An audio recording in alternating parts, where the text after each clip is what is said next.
અને આમ તો થોડા દિવસ પહેલા પાલભાઈને મારી ઘણી વખત ટેલિફોનિક ચર્ચા થતી હોય, રૂબરૂ ચર્ચા થતી હોય, પણ પાલભાઈ હમણાં થોડા દિવસની અંદર ઘેડના એક એક ગામની મુલાકાત લીધી, ગામડે ગામડે ફર્યાને જોવાની વાત એ છે કે જ્યાં વાહન ન જઈ શકે ત્યાં ગોઠણ સુધી પાયચા ચડાવી અને ખેતરો ખૂંદીને હાલીને 5-5 કિલોમીટર હાલીને ગામડાઓ ફર્યા.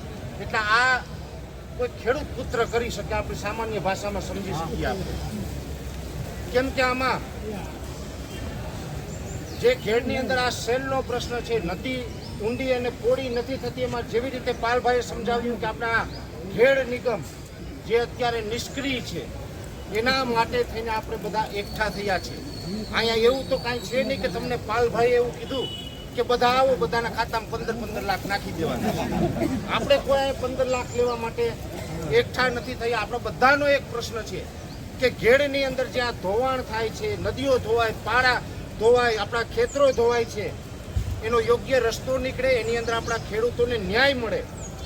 એ સાથે જે આપણે લાલ પાણી આવે છે, આમ તો પાલભાઈ લાલ પાણી એકની સમસ્યા નથી, લાલ પાણી બેની સમસ્યા. આ ગુજરાતની અંદર એક લાલ પાણી આ ઉબેણ નદીમાં થઈ અને ઘેડના વિસ્તારમાં ફરી વળે, અને એક લાલ પાણી છે એ 750 ml ની કાચની બોટલમાં ગુજરાત.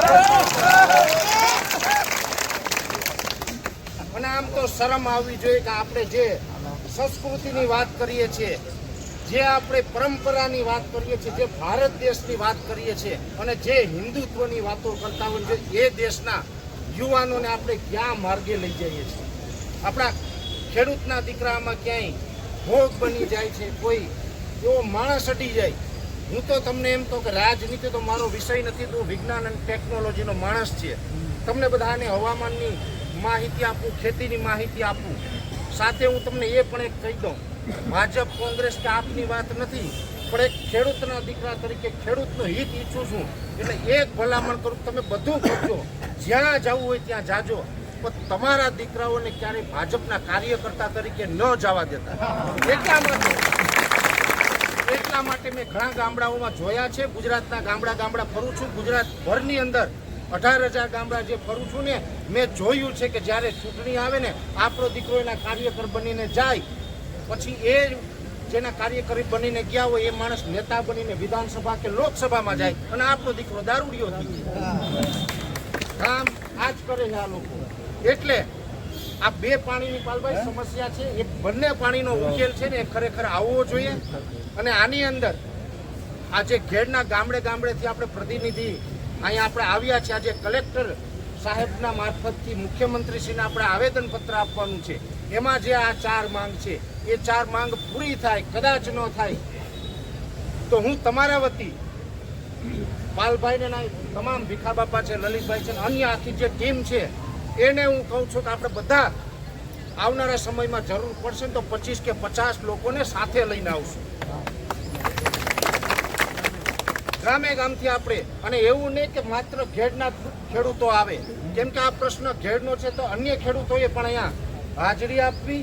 અન્ય ખેડૂતોને પ્રશ્ન હોય તો ઘેડના ખેડૂતોએ હાજરી આપવી. આપણે તો ખબર છે કે મજૂર ન મળે એટલે આપણે બધા ઢાલ કરીએ, સેઢા પાડોશી આવે એમ ઢાલ કરતા રહેવું. આપણે બધાએ ઢાલ કરતા આપણું જે પ્રશ્ન છે એ સરળતાથી આપણે ઉકેલી શકીએ. અત્યારે આપ જોઉં છો કે મગફળીનું વાવેતર થયું હતું, ઉબેણની અંદરથી જ્યાં કેમિકલવાળું પાણી આવ્યું એને કારણે મગફળીની અંદર એસ્પરજિલર નાઇજર નામની આ જે ફંગસ ઉત્પન્ન થાય, જેવી રીતે આપણે ખાખી કલરની મગફળી થઈ ગઈ અને પછી ધીમે ધીમે છોડ સુકાતો ગયો. શું કામ સુકાતો ગયો? તો કે એની અંદર ઇમલ્સિફાયર નામનું જે તત્વ આવે છે એ ફિલર મટીરિયલ તરીકે આ લોકો ઉપયોગ કરે છે પાલભાઈ. અને એ જે આપણા ખેતરોમાં ફરી વળે ને એટલે એસ્પરજિલર નાઇજર આવે ને એના હિસાબે છોડ છે એ કાળો પડીને સુકાય અથવા તો ખાખી રંગનો થઈ અને છોડ સુકાઈ જાય. એ પછી કદાચ બચેલો પાક હશે, એમાં મગફળી હોય, કપાસ હોય કે અન્ય પાક હોય, હવે પછીનો જે રોગ આવશે એને કહેવાય અલ્ટરનેરિયા બ્લાઇટ.